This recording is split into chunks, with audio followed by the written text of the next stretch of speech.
Hi, I'm Sarah. I'm the current regional fellow. I'm sorry that I'm not giving this presentation live today, but what I have done is my email address is on the final slide. So if you've got any questions or feedback or anything at all that you'd like to ask, just send me an email and I'll get back to you as soon as I'm able to. So ideally, I would like to be giving this presentation face-to-face, hands-on, huddled around an ultrasound machine today, as that's how regional teaching works best. Hopefully we might get that opportunity at some point later in the year, we'll have to see. What I'm going to talk about today is Plan A blocks.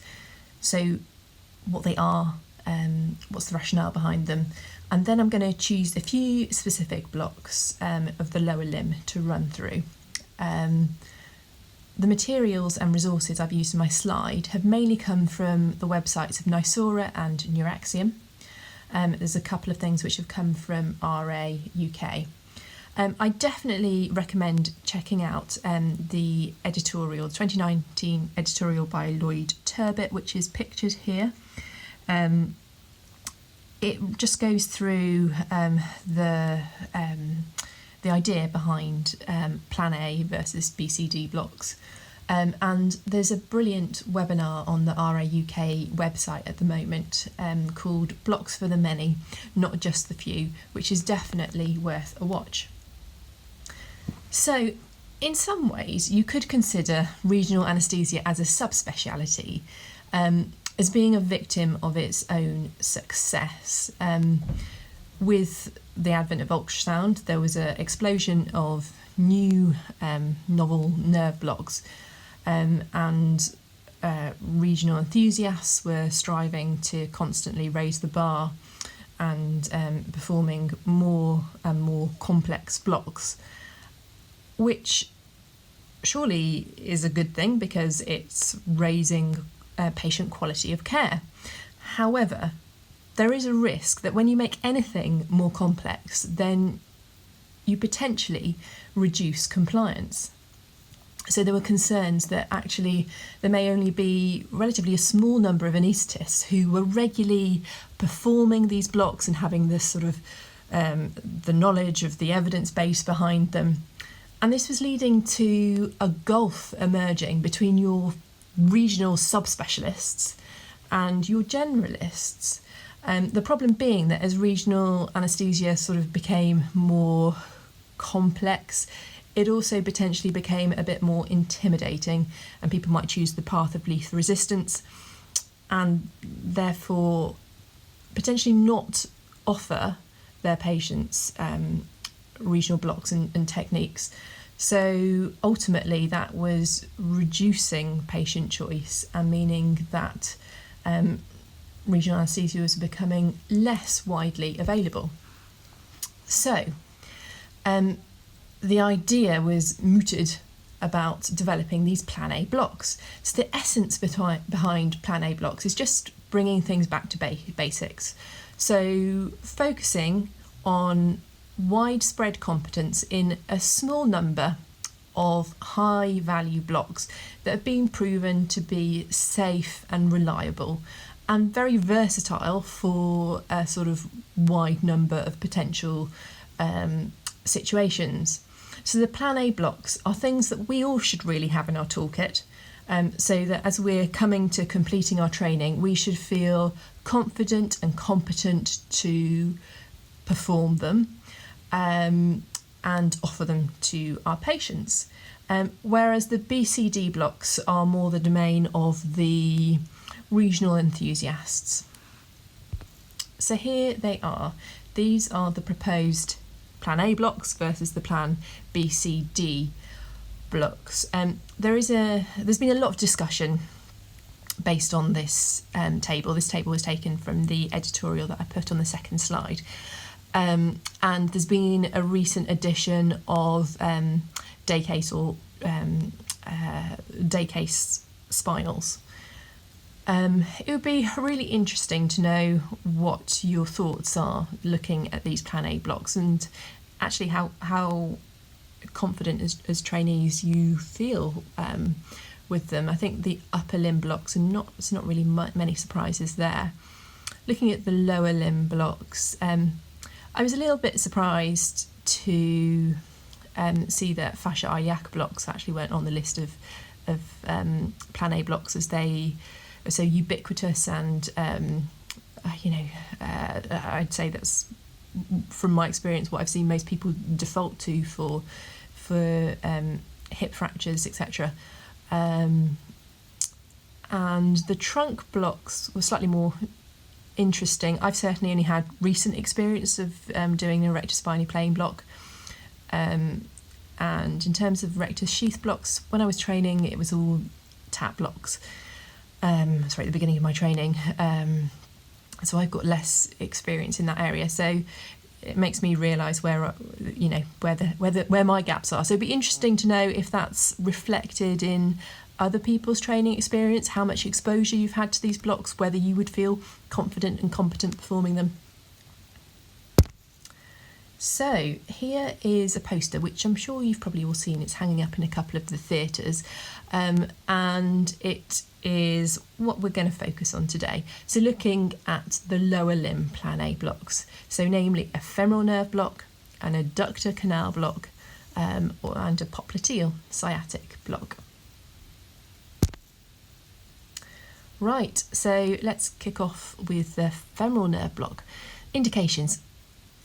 Most commonly used for analgesia for hip fractures, I'd say, currently. Also used for analgesia for all femur, patella and knee surgery. Positioning for the block, you're going to have the patient supine with their legs slightly abducted, placing the transducer transversely in the femoral crease. We use a high frequency linear probe. I would typically use a 100mm needle and an injectate of around 15 to 20 mils. So a quick anatomy recap, which is always useful. So the femoral nerve arises from the lumbosacral plexus. It originates from L234. It enters the thigh posterior to the inguinal ligament and lateral to the femoral artery, before dividing into its anterior and posterior divisions. There are lots of mnemonics out there for remembering this. Navy is always the one that sticks in my mind, which is nerve, artery, vein, Y-fronts. The anterior division supplies sensation to the anterior thigh and gives off motor branches to pectineus and sartorius. And then your posterior division supplies motor branches to quadriceps, gives rise to the saphenous nerve, which we're going to talk about in a bit more detail shortly, and also gives off some articular branches to the knee. So there's a picture here of the femoral triangle. So the femoral triangle is bordered superiorly by the inguinal ligament. I'm sure we all know this, but just to recap, so this runs from ACIS to the pubic symphysis, and laterally it's bounded by sartorius and medially by adductor longus. So how do we perform the block? As we've already discussed, we're going to have the patient supine with their legs slightly abducted. Your probe, you place it transversely in the femoral crease, just over the femoral artery, just below the inguinal ligament. So when you're doing any block, it's worth knowing what your fixed landmark is. And for this block, our fixed vascular landmark is the femoral artery. So the first thing that I look at is if the femoral artery has already divided into its branches, into its superficial and deep branches. If it has, then you need to move more proximally up towards the inguinal ligament. Then scan laterally, identify iliacus muscle, and as you can see, which are demarcated on here, there are two lines running within the muscle. You can see the fascia iliaca and the fascia lata. Trace these fascia back towards the femoral artery, and then you should be able to identify the femoral nerve lateral to the artery, and it's sitting just under the fascia iliaca. So you're going to position your needle laterally, come in laterally, and then circumferentially inject around the nerve. With the femoral nerve, you need to be aware of potential anisotropy, so you might need to do some just careful tilting of your probe to optimise your images and your views. So that's the femoral nerve block. Right, next we're moving on to the adductor canal block. So indications for the adductor canal block. Most commonly used for knee surgery. I mean, the real advantage of this block is that with the saphenous nerve block, it's motor sparing, so it's just a sensory block. Commonly used for knee replacements. What I haven't seen so much in this deanery, but I transferred in from Bristol, and at Southmead Hospital, certainly we were using it almost routinely for knee arthroscopies with great success. It was used very frequently. Also used for medial ankle, medial calf and foot surgery. A patient is positioned with the leg supine, slightly abducted and externally rotated. 50mm needle. So let's discuss the anatomy. So the picture here shows the course of the saphenous nerve. It's a terminal sensory branch of the femoral nerve. The saphenous nerve can be blocked at a number of levels, but we are focusing today, we're talking about the subsartorial at the adductor canal is the level at which we would be blocking this nerve. So the adductor canal is also known as Hunter's canal. It's 15 centimetres long and it extends from the apex of the femoral triangle. So just to recap, that's where sartorius and adductor longus meet, to the adductor hiatus and the adductor magnus muscle. It's bordered by a number of muscles. You can see the picture on the top here. So by sartorius, vastus medialis and adductor longus, and it's covered by a really thick aponeurosis. Its contents are the femoral artery, the femoral vein, the saphenous nerve and the nerve to vastus medialis. So how do you perform the block? So the patient is lying supine with the knee abducted. The probe is positioned distally to the femoral triangle. Now, the thing that I find tricky about this block is finding the appropriate level at which to do it. So I'd recommend placing your probe initially more proximally, so identifying the common femoral artery and vein, then follow the artery in the femoral triangle and see it passing distally beneath the body of sartorius and then entering the adductor canal. So your saphenous nerve is initially lateral to the artery, which you can see on the cross-sectional image, and then it crosses it obliquely anterior to the artery. The saphenous nerve and the nerve to vastus medialis are seen as hypoechoic structures, which are lateral to the femoral artery, which you can see is highlighted in blue in the image here.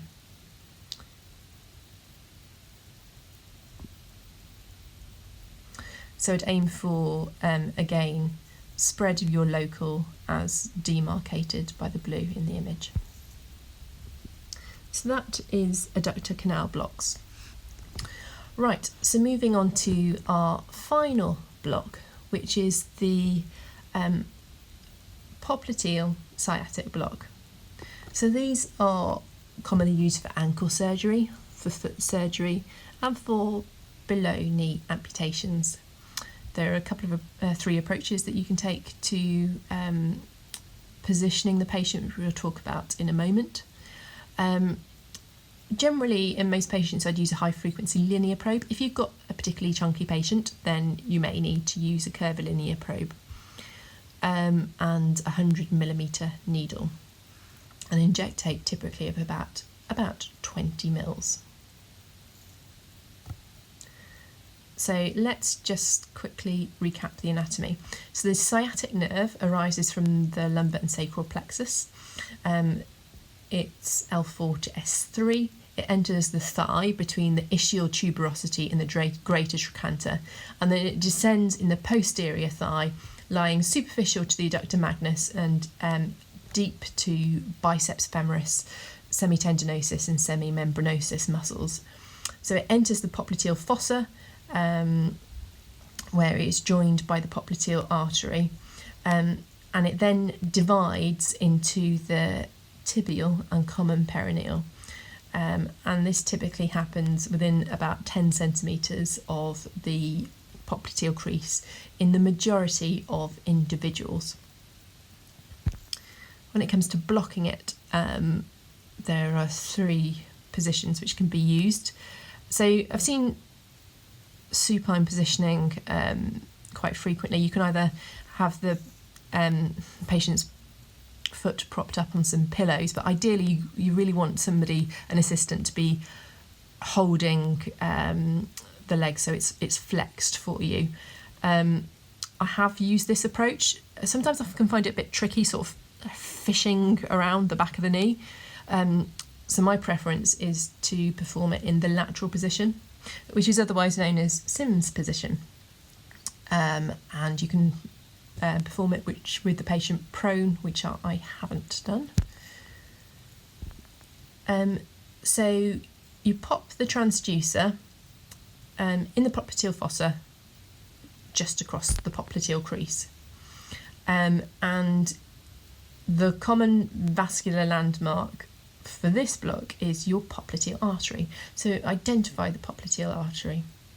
And the popliteal vein should be lying superficially to the artery. The tibial nerve is can be identified as a sort of bright echogenic structure which is superficial to the vein, and the common perineal nerve is found under the medial border of biceps femoris. So the trick is that the tibial nerve generally is larger and more medial, whereas the common perineal nerve looks smaller and it's lateral. So identify the level at which you can best visualise these 2 nerves. So have a sort of scan up and down. Typically I'd perform it at the point where they have just split, and then aim for circumferential spread around the nerves. It's a large nerve, so just be aware that the onset of the block might take a lot longer than you initially expect, and it's the nerves are beware of anisotropy again, so you might have to do some careful tilting to really optimise the images that you get. So that's it. That's the a quick talk about Plan A blocks, what they are, and then we've run through the femoral, adductor canal and popliteal nerve blocks. If you have any questions, please don't hesitate to drop me an email if you have any feedback. I'd definitely recommend, there's a picture of it here, there's a brilliant handbook which is from RA UK, which just gives you a quick synopsis about the various nerve blocks, and they've got it's online on their handbook as well. So if you want further information, I'd recommend checking that out. As I mentioned, I'd also recommend looking at the webinar, Blocks for the Many, Not Just the Few, which is on the RA UK website, and checking out Lloyd Turbot's 2019 editorial. I've popped here a couple of images of the sensory distribution and osteotomal distribution of the various nerves of the lower limb. it may be worth taking, if you don't have this something like this already stored away on your phone, just taking a quick screenshot, because I don't know about you, but Anatomy tends to look at it and it goes straight out the window afterwards. So it's always useful to have a quick crib sheet to hand. And that's it from me. So thank you very much for listening.